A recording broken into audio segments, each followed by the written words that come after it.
शरीर के लिए, इंद्रियों के लिए, मान सम्मान के लिए बहुत जन्म नष्ट किए हो, एक जन्म प्रिया प्रीतम के लिए दे दो ना। पर हम देखते हैं शरणागति का सत्संग हजारों बार सुना है इन लोगों ने, पर जब शरणागति की कसौटी आती है तो बिल्कुल दूर रेखा से खड़े दिखाई देते हैं। कहीं शरणागति नहीं, बस अपनी लोक मर्यादा, अपने शरीर प्रियता, अपने अहम प्रियता में ही कसौटी में नजर आते हैं। नहीं, खंड खंड हो जाए तन, अंग अंग सत टूक, वृंदावन ने छाड़ियो, छाड़िबो है बड़ी चूक। जरा सी शरणागति झलकती नहीं नजर आती। जहां देखो अहम और वासना का राज्य दिखाई देता है। हम कहलाते शरणागत। शरणागत किसे कहते हैं? जिसके तन पर, मन पर, वचन पर केवल शरण का अधिकार है, बिका हुआ। अभी केवल शरणागति की बात जबान से कह लेना अलग बात है। ऋषिक अनन्यमाल में चरित्र आता है, गुरुदेव ने कहा संत सेवा से तुम्हें भगवान मिल जाएंगे।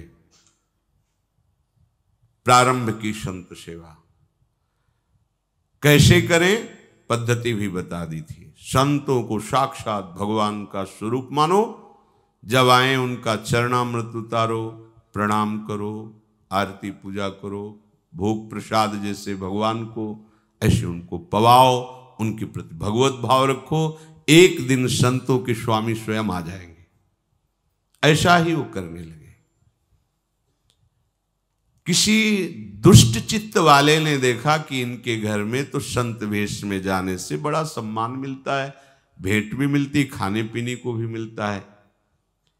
संत भेष बनाने में 5 मिनट लगते हैं, या तो मोड़ मुड़वा लो, तिलक लगाए, 1 मिनट लगता है। मोड़ मुड़वाए, कपड़े बदल लो, संत बन गए आप। ये ऐसा भेष है कि बड़े बड़े पापात्मा भी इसमें छुप जाते हैं, दुराचारी भी छुप जाते हैं। इसीलिए फिर लोग कहते हैं संत ऐसे होते हैं। संत ऐसे नहीं, संतों को तो अभी समझा ही नहीं, तुमने जाना ही नहीं। प्राण त्याग देना सहज है, धर्म का त्याग नहीं करते संत जन जो संत होते हैं। ऊसर बरसई तृण नहीं जामा, संत हृदय जिमि उपज न कामा। साधु ऐसे, पर यह भेष ऐसा है कि घोर कुमार्गामी भी एक क्षण में इस भेष को धारण कर सकता है। उस दुष्ट चित्त जवान व्यक्ति ने साधु का वेश धारण किया, गुरु आज्ञा के अनुसार केवल संत आए, बस ये भाव, साष्टांग प्रणाम, चरणामृत लिया, घर में छूट, संत हमारे भगवान है। अब उस संत तो है नहीं, उनकी तो दृष्टि है पार्थिव, एक अकेला लड़का, और जहां संत सेवा होती है वहां ऐश्वर्य की भरमार हो जाती है। पक्का ये ऐसा व्यापार है जिसमें कभी घाटा नहीं, मंगल ही मंगल है। कहीं भी जहां संत सेवा प्रारंभ हुई, ऐश्वर्य वहां चरणों में लौटने लगता है, क्योंकि भगवान के दासों की सेवा भगवान को अधीन करने वाली होती है। जैसे किसी गर्भवती मां को अच्छे अच्छे पदार्थ पवाओ तो बालक को अपने आप पुष्टता प्राप्त होती है, ऐसे संतों के हृदय गर्भ में भगवान विराजमान हैं। संतों के मुख से जब आप जो भोजन पवाते हैं तो पुष्ट भगवान होते हैं। संत सुंदरी हैं और उनका गर्भ भगवान है। उनके हृदय रूपी गर्भगृह में साक्षात प्रिया प्रीतम विराजते हैं। अब उसकी दृष्टि गई उस अकेले लड़के पर, तो सोने का हार और अच्छे अच्छे आभूषण पे। उसने सोचा अंदर चोरी करना तो बड़ा मुश्किल, इस लड़के को ही मार देते हैं, आभूषण उतार करके यहां से निकल लेते हैं। क्योंकि साधु तो था नहीं, 2-4 दिन खूब खीर पुआ पाए। एक दिन देखा कि वो जो सेवा करने वाले थे वो किसी कार्य से बाहर गए। अब वो लड़के को बुलाया, तो ऐसे भक्त हृदय के पुत्र भी तो भक्त हृदय होंगे, बहुत सरल स्वभाव। अभी नाबालिग बच्चा, उसको क्या ज्ञान की कौन किस भाव से बुला रहा है। एकांत में ले जा करके गला दबा दिया, उसको जान से मार दिया, उसके आभूषण छीन लिए, बक्से में बंद कर दिया बच्चे को। निकला बाहर से, जब गांव के बाहर जा रहा था, उधर से भगत जी आए। उनका जरूर कोई हमारी त्रुटि हो गई सेवा में महाराज, इसलिए आप एक बार आप पुनः घर पधारे, चलें और एक दिन और रुकें। अगर कोई हमसे गलती हो गई हो तो क्षमा करें, जरूर कोई सेवा में त्रुटि हो गई, हमारी पत्नी ने या किसी सेवक ने ऐसा कुछ, प्रभु मुझे क्षमा।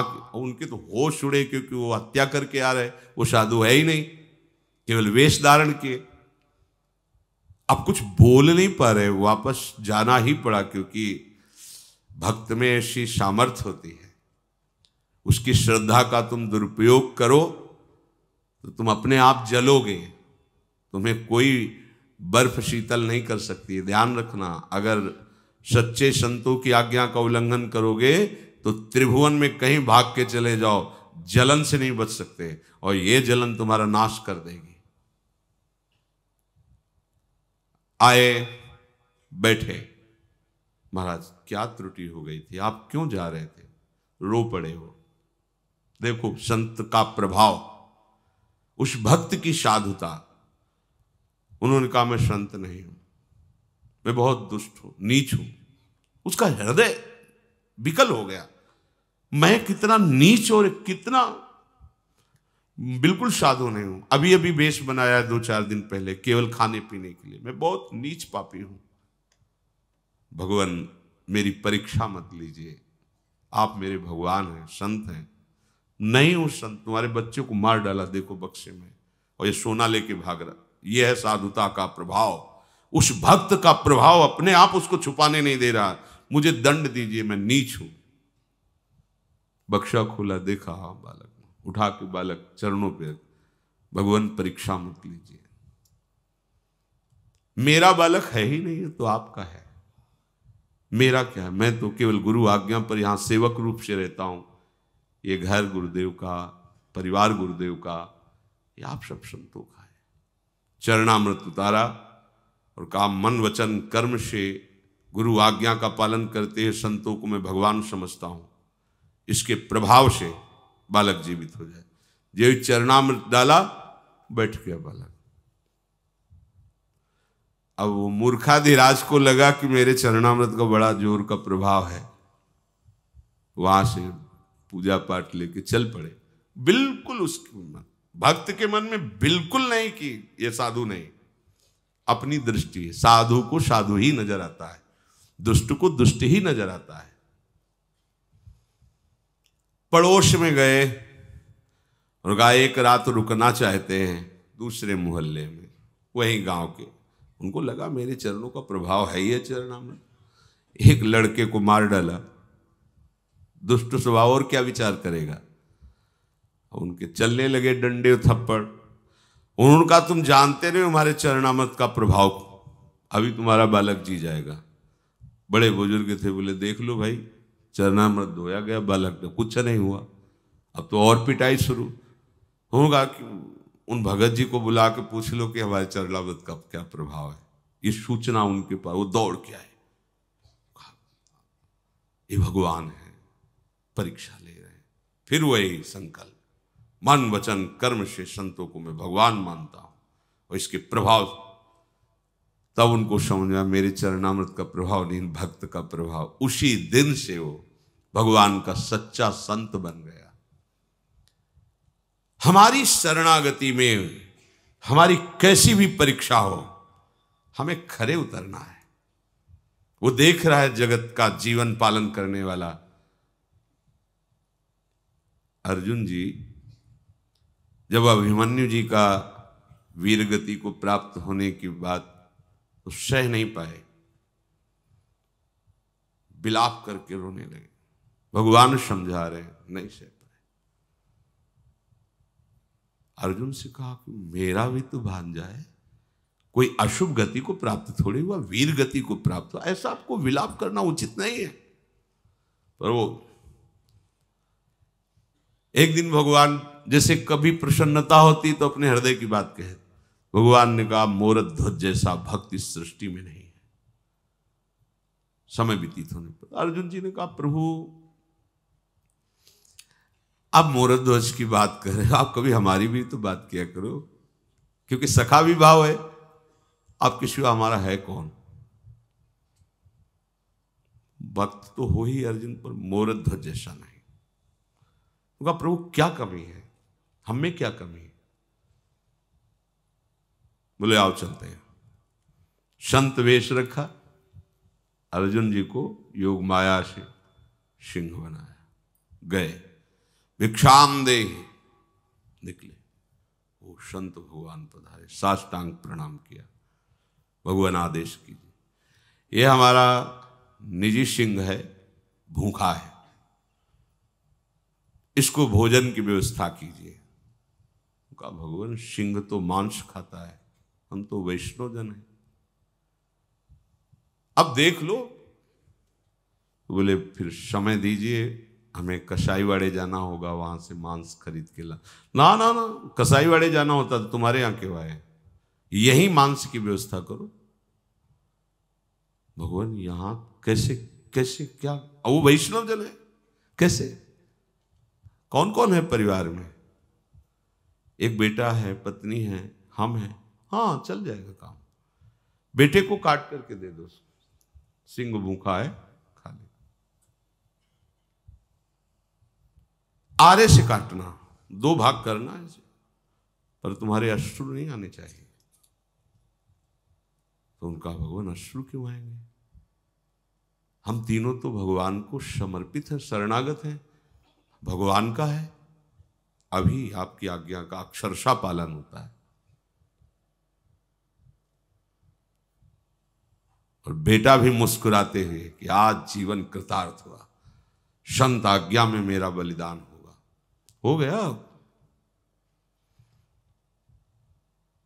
आरा चल रहा है, भगवान देख रहे हैं।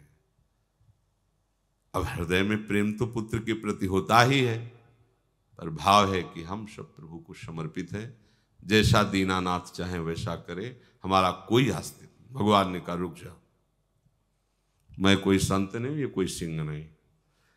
अर्जुन से कहा, खड़े हो जाओ। अपने देखा, अभिमन्यु मेरा भी भांजा था, वीर गति को प्राप्त हुआ, तो समझाने से भी नहीं समझ रहे थे। देखा इसकी शरणागति, चला दिया आ रहा, वहां कुछ नहीं। अरे जिनके एक संकल्प से अनंत ब्रह्मांडों का सृजन 1 सेकंड में होता, वह क्या कुछ नहीं, हंसता खेलता बालक, ये कोई छोटी मोटी निष्ठा।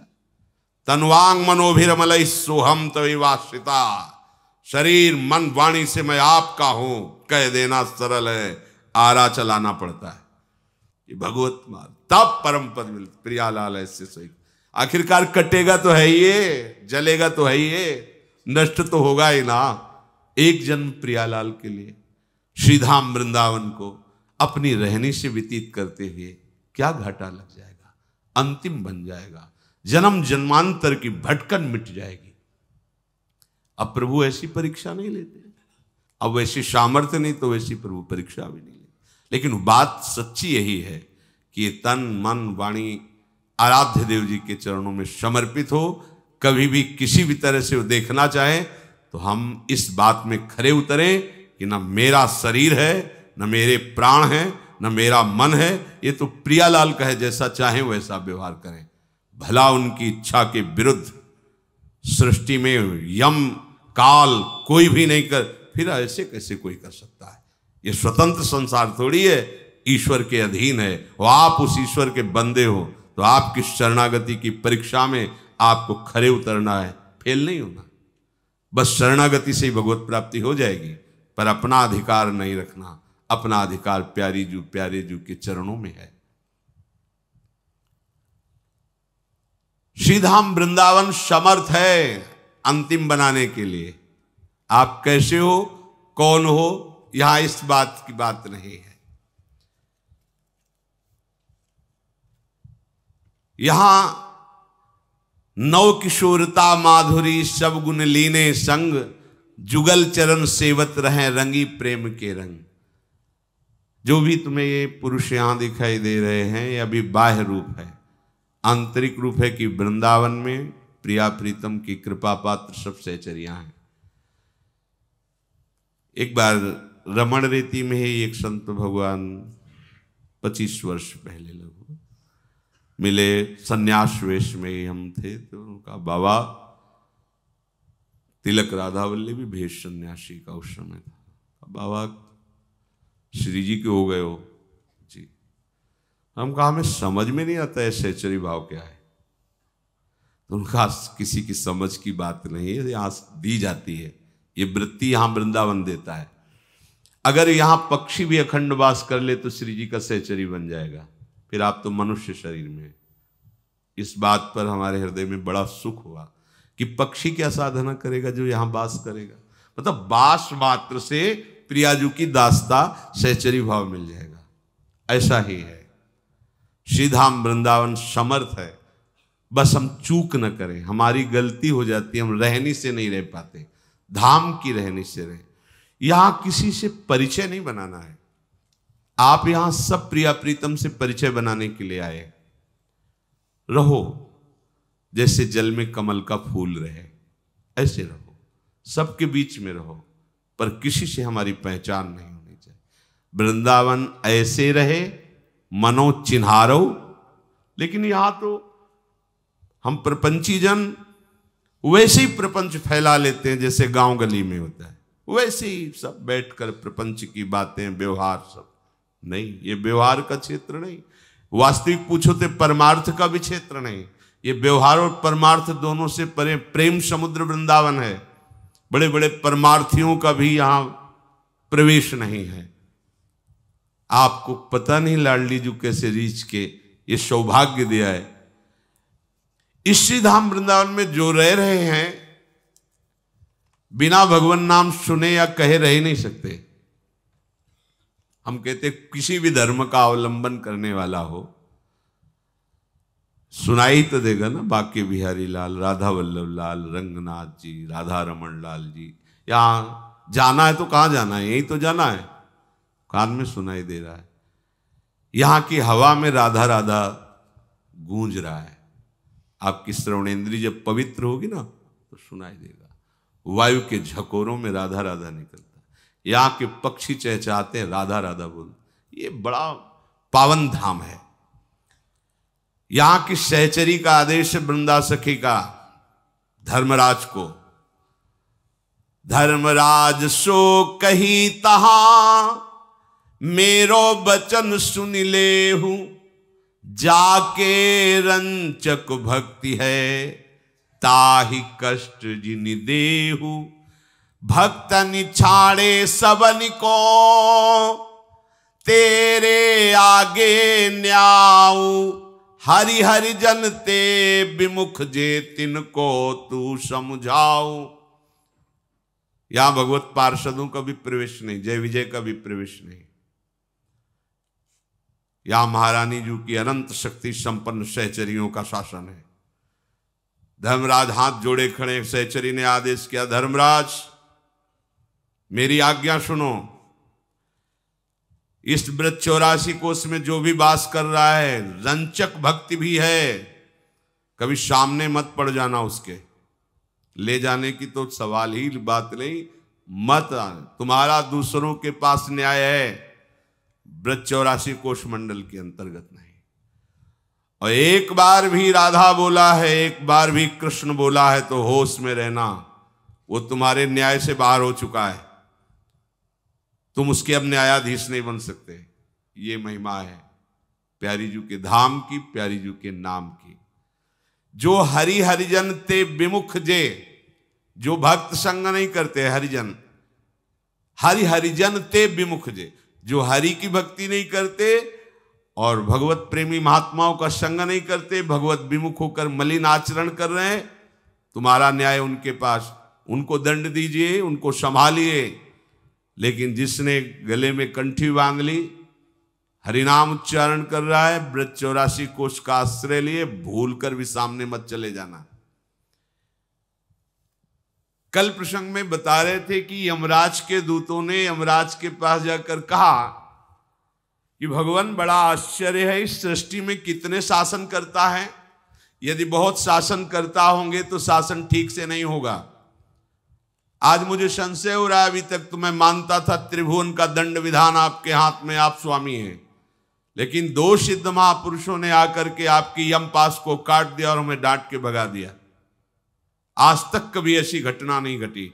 और वो महापापी था जिसको हम लाने के लिए गए थे, अजामिल, मुख से केवल नारायण नाम निकला कि दो सिद्ध महापार्षद वहां प्रकट हो गए और ऐसा किया। तो कै स्वामी है इस सृष्टि में? कल प्रसंग में बता रहे थे, यमराज जी ने कहा, परो मदन्यो जगतस्तुखश्च रोतम प्रोतम पटवद्यत्र विश्वम यदंसतोषि स्थिति जन्मनाशा नस्यो तवद यस्य वशे च लोकः।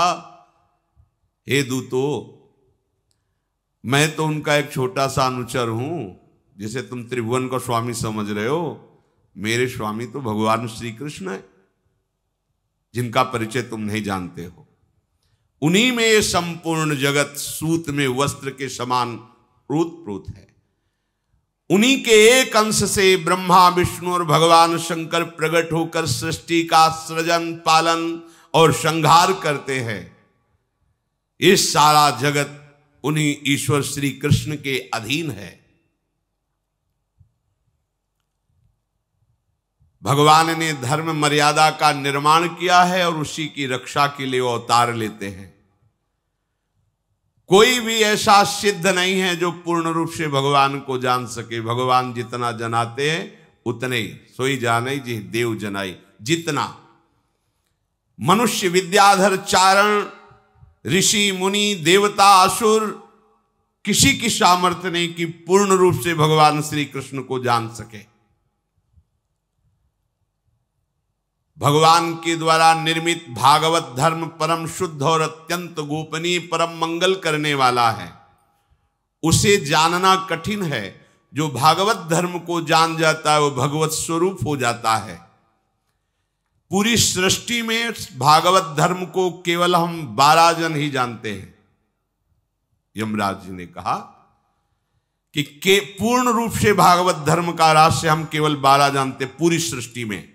ब्रह्मा जी, देव ऋषि नारद, भगवान शंकर, सनक सनंदन सनातन सनत कुमार, कपिल देव, स्वयंभु मनु, भक्तराज प्रहलाद, विदेहराज जनक, भीष्म पितामह, परम भक्त बलि जी महाराज और सुखदेव जी और मैं धर्मराज, ये 12 भागवत तत्व का रहस्य जानने वाले हैं। भागवत धर्म का भगवान को पूर्ण रूप से इसलिए कोई नहीं जान सकता क्योंकि अनंत है, सीमा ही नहीं है। इस जगत में जीवों के लिए ये सबसे बड़ा कर्तव्य है, परम धर्म है कि वे प्रभु के नाम का जप करें, कीर्तन करें और इसी नाम जप, नाम कीर्तन, सत्संग के प्रभाव से अपने को संसार से हटाकर प्रभु की प्राप्ति कर ले। प्रिय दूतों, भगवान नाम की महान महिमा है। तुमने देखा अजामिल ने पुत्र के लिए पुकारा नारायण और महापापी था और भगवान के पार्षद आ गए और मृत्यु पास को काट दिया। सोचो, जो बालक के बहाने से नारायण बोला तो ये गति हुई, और जो श्रद्धा पूर्वक झूम झूम के भगवान के नाम का कीर्तन करते हैं, प्रभु की लीला का गायन करते हैं, श्रद्धा पूर्वक प्रभु की चर्चा सुनते हैं, ये आप लोगों को जो सौभाग्य मिला है ना, ब्रह्मवेला में बैठकर वृंदावन की पावन रज में भगवत चर्चा सुन रहे हो, ये दुर्लभ बात है, ये अत्यंत दुर्लभ बात। सुत दारा धन लक्ष्मी ये पापियों के घर होए, ये दुर्लभ नहीं है कि बढ़िया पत्नी मिल गई, खूब बढ़िया भोग सामग्री है, लड़का बच्चा परिवार जो संसारिक वस्तुएं चाहिए वो सब हैं, बोले ये तो पापियों के पास भी है। सुत दारा धन लक्ष्मी पापियों के घर होए। संत संग, भगवत प्रेमी महात्माओं का सानिध्य ये हमारे पुण्य बल से नहीं होता, ये कृपा से होता है। सत्संगत दुर्लभ संसारा, दुर्लभ विषय सत्संग है। अगर संत समागम हरि कथा, तो समझ लो कि आपके भाग्य खुल गए। ये सत्संग अत्यंत दुर्लभ वस्तु है, पर इसकी दुर्लभता तभी सार्थक होगी जब आचरण में उतारो। नहीं तो हाथी स्नान है, हाथी स्नान करके निकला, धूल भला डाल लिया। लगभग अपने लोग ऐसे ही सत्संगी हैं, हाथी स्नान वाले। सुना, दूसरे को सुना दिया, समझा दिया। दूसरे को समझाने में बड़े प्रवीण हैं, अपने मन को समझाने में ताकत काम नहीं कर रही। इतनी बुद्धि प्रवीण नहीं कि मन को समझाकर विषयों से हटा के प्रभु में लगावे। क्या फायदा सत्संग का? अरे अस्त्र टांगे घूम रहे हो और एक साधारण आदमी थप्पड़ मार के चला जा रहा है, तुम्हारे उस अस्त्र का फल क्या रहा? टांगने का प्रदर्शन क्या रहा? अस्त्र तो इसीलिए है कि अपना बचाव पक्ष कर सके। तो ये शास्त्र के वचन, सत्संग के वचन, ये अस्त्र के समान हैं। इनके द्वारा विकारों को काट कर भगवदानंद में स्थित हुआ जाता है। आए विकार, थप्पड़ मारे, गिर गए। किस बात के सत्संगी, किस बात के परमार्थी? क्या तुम्हारे पास विवेक है? अभी तक क्या करते रहे, क्या सुनते रहे, समझ में नहीं आता। सोचो, जो एक पुत्र के बहाने नारायण बुलाया तो ऐसी दुर्लभ गति हुई, और जो नाच नाच के भगवान के नाम का कीर्तन करते हैं, विचार करने का विषय है। भगवत लीला गाते हैं, भगवत चर्चा सुनते हैं, उनके पापों का विनाश हो जाए, भगवत प्राप्ति हो जाए, तो कोई आश्चर्य की बात है? अरे जिसने स्तनों में जहर लगाकर भगवान को मारने के लिए गए, भगवान को अपने स्तन पिलाए, तो जो यशोदा मैया को गति मिली वही उसको मिली। और जो प्यार से दूध का भोग लगाते हैं उनको क्या होगा? जो प्यार से उनको शयन कराते हैं, उनके चरण चापते हैं, पंखा करते हैं। आप लोग छोटी मोटी भाग्यवृत्ति में, महारानी जी की परिचर्या में, उनके महल में रहकर बस ये रहनी सुधार लो प्यारे। ये जो थोड़ा सा कलंक लगा लेते हो वासना का, इसको हटाओ। यही तुम्हें प्रभु से दूर करता रहा है। कोई आश्चर्य की बात नहीं है। दौड़ने वाला ही लड़खड़ाता है, दौड़ने वाला ही थकता है। कृपा पात्र हो तुम, लांग जाओगे, आगे बढ़ो। छोटी सी भी अपने अंदर की त्रुटि को बर्दाश्त मत करो। ऐसे मत सोचो कि क्या बिगाड़ लेगी। अनुकूल वायु मिलने पर वो समुद्रवत तुम्हारे हृदय में फैल जाएगी। फिर भी घबराओ मत, बहुत बड़ा बल हमारे पास है। मेरे बल श्री वृंदावन रानी। इसका मतलब कुमार्गगामी मत बनो, इस बल का आश्रय लेकर चढ़ो। ये चढ़ाई है भगवत मार्ग की। नामाभास मात्र से सारे पाप भस्म हो जाते हैं। बड़े बड़े विद्वानों की बुद्धि भगवान की माया मोहित कर लेती है। ये धर्मराज जी कह रहे हैं, भागवत रहस्य को जानने वाले महापुरुष। ये मीठे मीठे विषय भोग इतने अच्छे लगते हैं, बड़े बड़े मोहित हो जाते हैं। भगवान से मिलना ना, बाद में मिल लेंगे, पहले है कुछ नहीं, कुछ नहीं है प्यारे, मान लो कुछ नहीं। कीचड़ के सिवा हाथ में कुछ नहीं लगेगा। एक आदमी राजा की आज्ञा से, राजा के महल का एक हार खो गया। राज्य में ऐलान कर दिया सुबह की शाम तक जो हार खोज के ले आएगा तो उसे हम अपने समान राज्य सुख प्रदान करेंगे। सब भागे। बीच बीच में ऐसी बाजार लगाए हुए थे राजा, ऐसी व्यवस्था किए हुए थे, सब फ्री, खाओ पियो मस्त। कोई तो ढूंढना भूल करके उसी में लग गए। कोई बिरले ढूंढने के लिए आगे बढ़ पाए भोगों को त्याग कर। तो एक नदी के किनारे खोज रहे थे तो अचानक दृष्टि पड़ी, जल में हार दिखाई दिया। कूद गए नीचे से, कुछ नहीं मिला। फिर बाहर आए, थोड़ी देर फिर खड़े रहे, शांत जल हुआ, फिर दिखाई दिया हार। सुबह से शाम हो गई, उसी पर निशाना लगा कि कूदते पर हार नहीं मिलता, हाथ नहीं आता। इतने में एक संत भगवान वहां नदी के किनारे भ्रमण कर रहे थे। उनका, भाई काफी देर से देख रहा हूं आपको, बार बार आप चेष्टा कर रहे हैं, नदी में कूद रहे हैं, क्या है? तो बोल नहीं रहा था क्योंकि उसको लग रहा था इनाम हम ही ले। हम आपका सहयोग करेंगे, हमें कुछ चाहिए नहीं। तो उनका हार वहाँ है। देखते ही उन्होंने कहा, अरे मूर्ख, अगर हार वहाँ होता तो सुबह से खोज रहा मिल जाता, इधर नहीं। और घुमा के दिखाया, वो देख खजूर का पेड़ है, बाज पक्षी ने घोंसले में रखा है, उसकी छाया पड़ रही। समझ पाए? वो राजा है श्री भगवान। हार है स्वरूप बोध, महासुख खोज रहे हैं भोगों में, कीचड़ किसी हाथ नहीं लगता। जिसे तुम सुख समझते हो, ये सुख नहीं, सुख की छाया है। तुम्हें समझ पड़ती नहीं, मेरे गिरधर की माया है। सुख तो जिधर तुम मुख किए हो उधर नहीं, नदी की तरफ नहीं, बैक पीछे हटो, देखो वो ऊंचाई पर भगवत सुख विराजमान है, जहां काम क्रोध लोभ मोह मद छू नहीं सकते।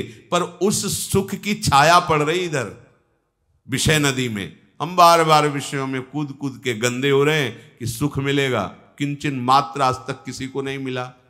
इसलिए कह रहे कि ये भगवान की बड़ी दिव्य माया है, जो बड़े बड़े विद्वानों को भी मोहित कर देती है। इसीलिए लोग भगवान नाम जप ना करके, भगवान नाम कीर्तन ना करके विविध प्रकार के अनुष्ठानों में लगे रहते हैं, भोगों की प्राप्ति के लिए। प्रिय दूतों, विचारवान पुरुष को ये चाहिए कि शरीर पूरा होने के पहले ही भगवत प्राप्ति कर ले, भगवत परिचय बना ले, भगवान नाम जप कर ले। खास बात है, जो प्रभु श्री कृष्ण के नाम का कीर्तन करते, मेरी सामर्थ्य नहीं कि मैं उनको दंड दे सकूं। ते में न दंड मरहंत्यथ यद्यमीशाम स्यात् पातकम तदपि हंत्युरु गायवादः। आहा, कहते हैं कि जो प्रभु का नाम ले रहे हैं, मेरी सामर्थ्य नहीं कि मैं उनको दंड दे सकूं। अपराध किए, पापाचरण किए, हिसाब भगवान जाने। मेरी सामर्थ्य नहीं मैं उनको दंड दे सकूं, क्योंकि वो कृष्ण नाम बोले, वो राधा नाम बोले। विश्वास कीजिए कितनी महिमा है, आप बच जाओगे।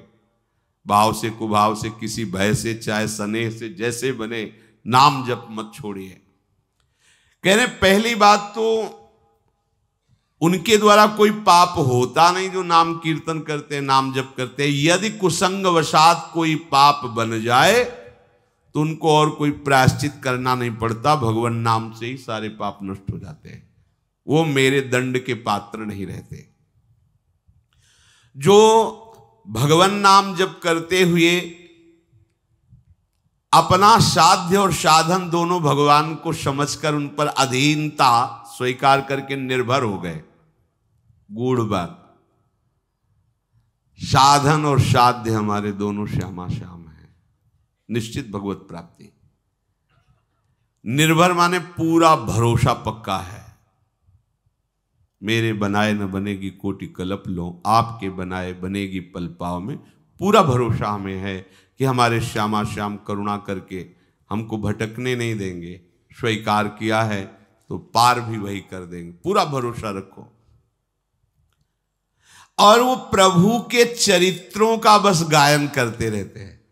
ध्यान दीजिए, हमारे साधन श्यामा श्याम, हमारे साध्य श्यामा श्याम। अब हमारा जीवन कैसे व्यतीत हो? प्रभु की लीला गुण गायन। ये जो आपकी दिनचर्या चल रही, एक मिनट भी फुर्सत नहीं आपको। ललिता ललित बजावत बीना, गुण गावत सोई जीवन जीजय। हम कैसे जीवन जिए?